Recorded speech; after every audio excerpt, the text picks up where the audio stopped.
You know, the Israel Defense Force is here in the south to eliminate terror, to rescue the hostages, not to eliminate journalists. However, sometimes journalists are actually terrorists, rejoicing in the fact that our brothers, our sisters, women, children, the little Bebas babies were kidnapped, and they just rejoiced in the death of our innocents, right? And the torture in those tunnels of terror. That's what this guy did. You know, he got a bunch of people executed. His name is Anas al-Sharif. Got people executed because they didn't stand with Hamas. He reported them to the Al-Qassam brigades. The guy's a terrorist, okay? But people are trying to twist it, and the amount of twisting going on in this world is ridiculous. Saying that Israel's here, the defense force of Israel is here to target journalists. Just not true. You see what's going on in the world, what is happening, and it's really like a revolution right now. 100 masked neo-Nazis marched through Melbourne. Okay, a man was hospitalized, and it's in the daylight. They're not even hiding it. A man got hospitalized, and police made no arrests as they marched. A heavy presence of this group with the link to the National Socialist Network. And they carried banners, Australian flags, which I'm surprised about. Normally, they just carry a Palestinian flag, which means like anarchy of the world. And so, sure, certainly you have some condemnation of it, but these are thugs. They need to be stopped, arrested. It's neo-Nazis. It's neo-Nazis, guys. Do you understand what I'm saying? And of course, guess what? Australia is going to recognize Palestinian statehood in September. Like, wow. Really? Reward terror? You know, there's this saying that it's totally true. Hey, if you don't give your lunch money to the neighborhood school bully, you're obstructing peace. If you don't give your lunch money to the bully, you're obstructing peace. No. You stand up to bullies. You don't say, Hamas, what do you want? We'll give you anything you want. Anything you want on the menu. No. And recognizing a Palestinian state is not they didn't even ask for a Palestinian state. They did not ask for one. And Australia says they're going to do everything they can to unite the world to recognize a Palestinian state. And let me tell you what, Israel needs to have security control over the Gaza Strip. There's a few different roadblocks on our way. Otherwise, they just stay there. Hamas just stays there. And what was this all for? They haven't surrendered. They haven't released the hostages. They haven't been defeated. They haven't been disarmed. International law is clear. I don't normally like to talk about international law, but I think I need to just take a few minutes and talk about international law. It is legitimate, completely legitimate, when a terrorist entity is controlling a territory and they're shooting rockets and they're a threat to a legitimate state, a democracy, the one Jewish state in the world, by the way. And so you have a right to go and protect yourself. It's in international law. In a territory without a sovereign, there's no government there. A state may, under certain circumstances, apply its sovereignty to that area for a certain time if the conditions of security say that it's necessary to do so. And even if it's a partial, or you could get an international coalition to do it and take over an area. Think anywhere else where there's terror in the world. You could have UN. UN doesn't do anything, but you could have the United States go and take over an area and say, we're holding this area until further notice, until security is restored. It's totally fine.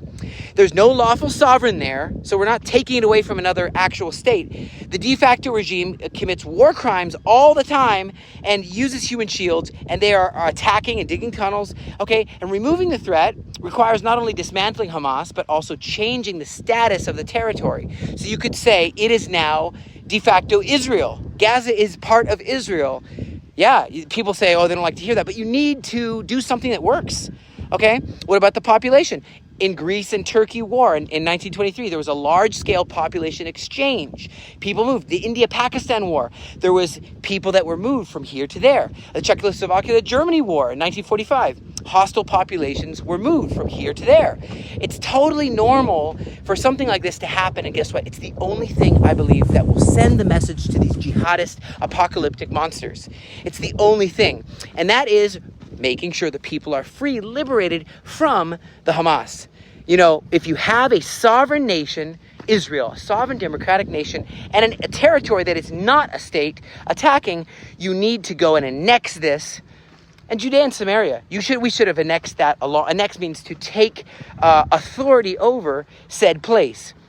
You know, I look at, what's his name, the former president of Botswana. You know, his words just pierced my heart. He was the former president Okay, and I just have to address it. I just have to address some of what he said. It just pierced my heart. It pierced my heart. Let me sit down here for a second. He says this. His name is what was his name? Lieutenant General Dr. Serest Kama. And he says, well, annexing Gaza, as sovereignty of Israel, by the satanic ruler of Israel, he says, Netanyahu and his Nazi cabinet, is the latest in a long string of war crimes being committed by those criminals. That's what he says. And he says, the only reason why they would do it is to force Hamas to execute the hostages and then have every right to go and defeat them entirely and completely. Come on, the thinking of this guy. It's so ridiculous. Did he forget October 7th what happened? That we were invaded, over 1,100 people murdered, over 250 people abducted, elderly, hostage survivors, Holocaust survivors, and all this. And after an arm attack of this level happens to us, states have a recognized right under Article 51 of the UN. I'm going to look up right now the international law to go in, rescue your people, defend yourself. Multiple scholars, institutes say, yes, of course that applies here. Okay? And responses, I'm going to tell you, for the fact that it's a genocide. It's not. The population has increased. Okay? And they say it didn't start now. It happened in 1948 when you guys came here from the ovens of the Nazis. And the gas, Zyklon B gas that was trying to kill us. And I'm telling you something, under international law, the question is, are you compliant with the necessity of it, the distinction of as much as you can between terrorist, between combatant and non-combatant? Are you doing everything you can to really uproot Hamas? Well, we're doing more than anyone else is doing. We're trying to say, please move from this area. If you are an innocent civilian, the war is going to be in this area. Please move. Houses aren't just toppled while people are in it. They are first warned. Now, he went on and said a bunch of claims. This guy, the fourth president of Botswana, he says Israel created Hamas. That's not true. The Muslim Brotherhood in 1987 created this violent branch. Hamas in Hebrew, ancient Hebrew, means violence. Okay, they created this group, and because they said, well, the Muslim Brotherhood isn't necessarily violent, openly violent, so we're going to create this, and it's going to do all kinds of violence. That's not us. Did we believe that they could be something that we could work with and try to help them and support them and give them food and electricity and water, even weapons? Yeah, but it doesn't mean that don't try to blame us for this stuff. So he says, Israeli leaders are wanted war criminals. What? That is ridiculous. So, proceedings are ongoing with the ICC to try to see what in the world they're talking about. But rescuing hostages, defending our people is not work. They must mean Hamas, who took a bunch of hostages and committed unspeakable atrocities, and so crimes against humanity, and they tried to genocide us. If we didn't stop them, if I didn't go to help stop them, they would have continued their genocide. It's ridiculous. These are calling Israel, what they're doing, equating Israel with those murderers is sickening. It's so wrong. And so you see that there is no case of genocide. There is no case of apartheid. It doesn't exist. And then they say, well, this guy, Ian Al-Kama, he says, well, they're blocking aid and starving civilians. Do you know how much aid goes through? There's video after video. Is everyone happy about that? No, there's some people who say, why are we even giving aid to our enemies? Why? Yeah, there's some few people like that, but they're removed from the road. So much aid is allowed in, hundreds and hundreds and hundreds and hundreds of trucks daily, and they said, we're banning journalists, we're lying. Okay, Israel doesn't want journalists to be killed in a war zone, and so sometimes there's limited access, but definitely journalists have been brought in, and definitely Israel's been publishing all kinds of evidence of what's going on. Others have been publishing as well. And in the middle of a war, when Al Jazeera was doing so much disinformation, misinformation, lies, straight up lies, Israel said, don't do that out of Jerusalem, and so, but international law never permits the deliberate murder or rape or kidnapping of civilians. Okay, is that right? October 7th atrocities, documented sexual violence, all of these are not war crimes? That's not war crimes? He has nothing to say about that? Do you see what I mean? There's a lot of trying to use international law against us. And he says clearly, Israel's got to be isolated and expelled from the international arena. It has to be isolated. And so I really think that people like him. He's voicing something that people do have. And he says, but he's voicing these lies. That's why I'm directly challenging these lies. Don't believe these things. He says Israel violates every ceasefire.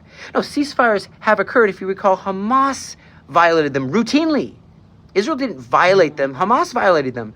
I know there was one that was looking unclear, but they shot a missile. We shot them back. Okay, and then he says, oh, their undeclared nuclear weapons are the main cause of instability. He's trying to pick things. These are political assertions. They're not legal findings relevant at all to anything, to this war. Yeah, undeclared. Okay, there's a thing called jus ad bellum in international law. It means what reasons do you have to defend yourself and to enter into an armed conflict to defend yourself? And then you have jus ad bello. Okay, so jus ad bello, how it's conducted, and jus ad bellum, the right to war. So the way we're conducting it, I'd like someone to challenge with real international law and say, is there a better way you could conduct this? I wish it went faster, if you ask me. I'm honest. I wish this was over a long time ago. But you can't say that we're not doing our absolute best to alert people with pamphlets, with SMSs, with drones, with Arabic. I mean, there is a right to defend yourself in Article 51. Security Council authorization to use jus ad bellum. What was the reason? Well, we were under threat. We were invaded. And jus ad bello, is it lawful to go and remove Hamas? Yes, it is. Yes, it's lawful. And proportionality, does that mean for everyone that they killed and massacred, we have to go and eliminate just that many Hamas and only? No, we're here to defeat the terrorist threat. Okay, we're doing every precaution we can. So the bottom line is we need to get our hostages back. That is totally fine in international law. No, we don't want a Palestinian state. We don't want to reward terror. We don't want terror to exist next to us. And guys, I'm just telling you, the amount of lies that are happening is just ridiculous. And that's why, you even see them attacking the Gaza Humanitarian Foundation, GHF. Why would they do that? It's because they want Hamas to win. And I'm going to say this, Psalms 44, verse 5. Through you, O God, the God of Israel, we're going to push back our enemies. Through your name, we're going to trample our foes. And I don't even trust in my bow, and my sword doesn't bring me victory. It's the God of Israel. Stand strong with us. And read up on international law, okay? And I'd like someone to actually tell me how we're doing anything against international law. We're not. Stand strong, and victory shall be ours.